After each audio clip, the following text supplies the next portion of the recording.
I missed my spot here. David Benitez from Chicago, Illinois. Subject: Did Raven single-handedly cost ECW Kurt Angle? On October 26, 1996, in Philly, Paul Heyman managed to get Kurt to show up to his ECW show. He was trying to convince him to join ECW, and sometime during the show, Raven crucified Sandman on a wooden cross at the crown of barbed wire. Kurt, who was a devout Christian, left in disgust, never contacted ECW again. After that, he went to WWF, and the rest is history. Do you guys think Raven cost ECW Kurt, and who knows, probably also unintentionally contributed to ECW's demise? P.S. Konnan, son, interview of Gaby Apache. How full of herself is she? She thinks don't stink because her dad, El Grand Apache, had some pull in Lucha. Okay, Joe, let's let you answer the ECW question. Did Raven cost ECW a shot at Kurt Angle with their crucifixion angle that Kurt Angle left the show in disgust? That's what Kurt has always said. That's exactly how it went down. Raven and Sandman had this gimmick. Paul claimed he had no knowledge of it, but whatever. Who knows? Well, Paul and Raven are both Jewish. Yes. So them disrespecting the Christian religion was something you would expect from them, correct?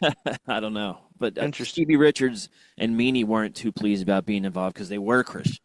Sandman didn't give, of course. But so that's, yeah, I mean, their angle that like I said to Disco Konnan, that they did allegedly without Paul's knowledge directly resulted in Kurt walking out of the show. But I don't think it caused any problems for ECW. In fact, I think it was better for everybody because all Paul. You don't think that ECW would have benefited from Kurt Angle? Because the way Paul was doing it then was he was bringing in outside UFC guys and stuff to just lose to Taz. And I think Kurt would have come in inexperienced and probably just put Taz over.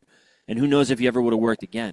I think it was way better off because he didn't even start training with WWE till, over a year later. Well, let's just be honest. The mocking the Christian religion is what caused Kurt Angle not work there. That's true. But then, right. Like Sandman has said in Raven, a year later, Undertaker crucified Steve Austin, and Kurt was under WWE contract, and he didn't make a peep. Well, he's making a lot of money, so it didn't matter. Well, of course. Konnan, Gaby Apache, is she full of herself? 100%. You don't even know the half of it.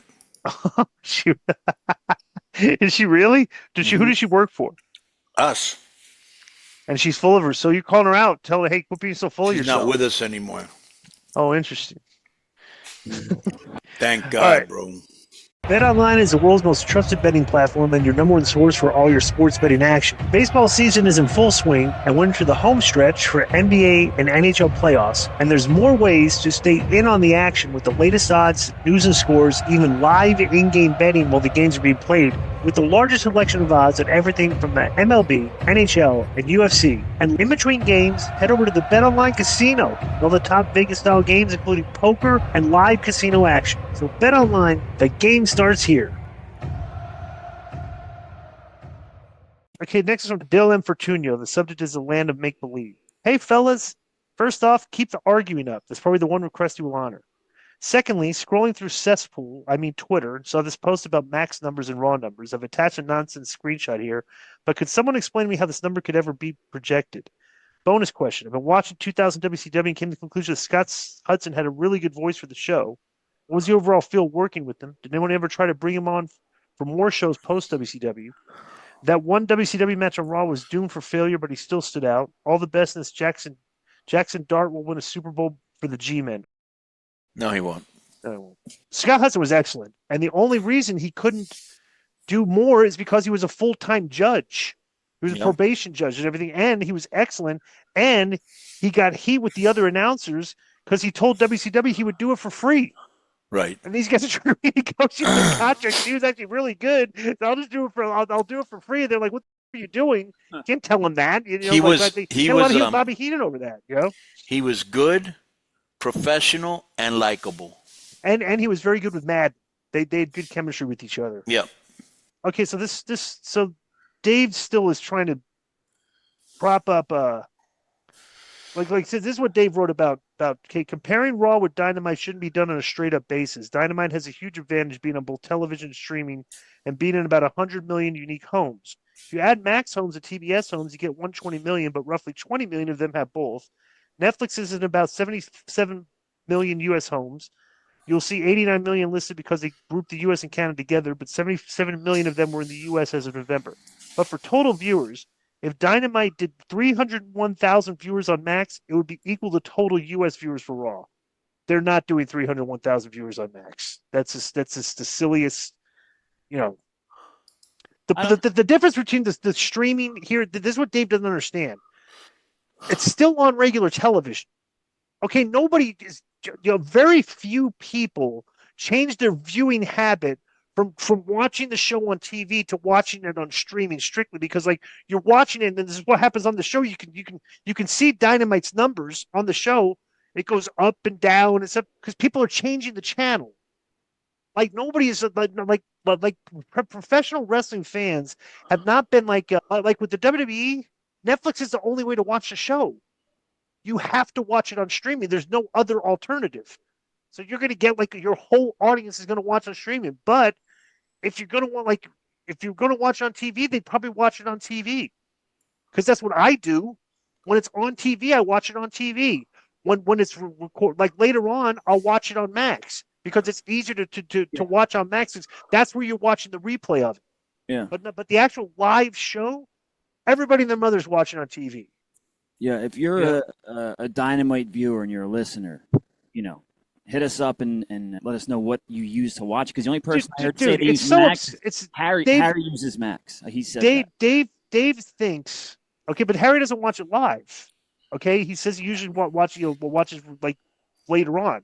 Yeah. Dave actually thinks that they got 50% more newer viewers that are watching on Max, 50% more than the original audience because they're now on Max. That's absurd. Because you can look at sports and like look at like when something's on NBC and it's on Peacock too.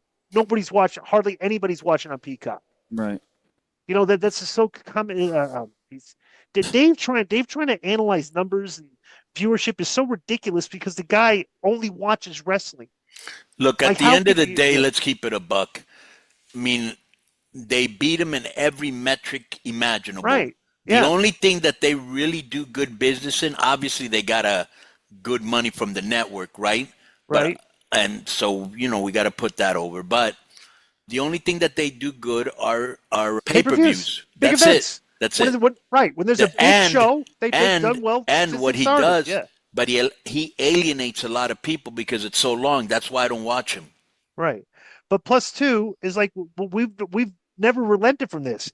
AEW, the way you describe it, is they do very well in their big events, shows that are bigger deals than the spot, and they have trouble drawing weekly viewers for their TV on a weekly basis. Which that That's problem hasn't. Truth. That's just it. This is in a nutshell, Because the funny thing is, every time there's a pay-per-view, you go on the internet like, oh my, everybody's bloviating, right?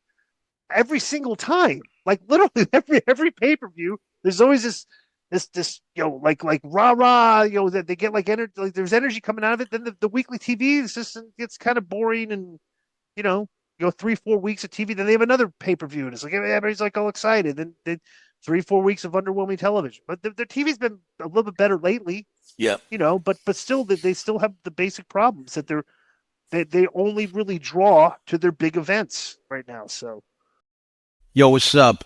I just want to thank you guys for watching this clip. Don't forget to hit the like button, leave a comment, and subscribe, and join our YouTube membership for hours and hours of exclusive, unedited, uncensored content. And being a member will help you get involved in our upcoming live streams.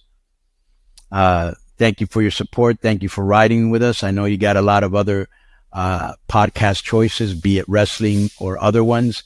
And thank you for picking us. Boom.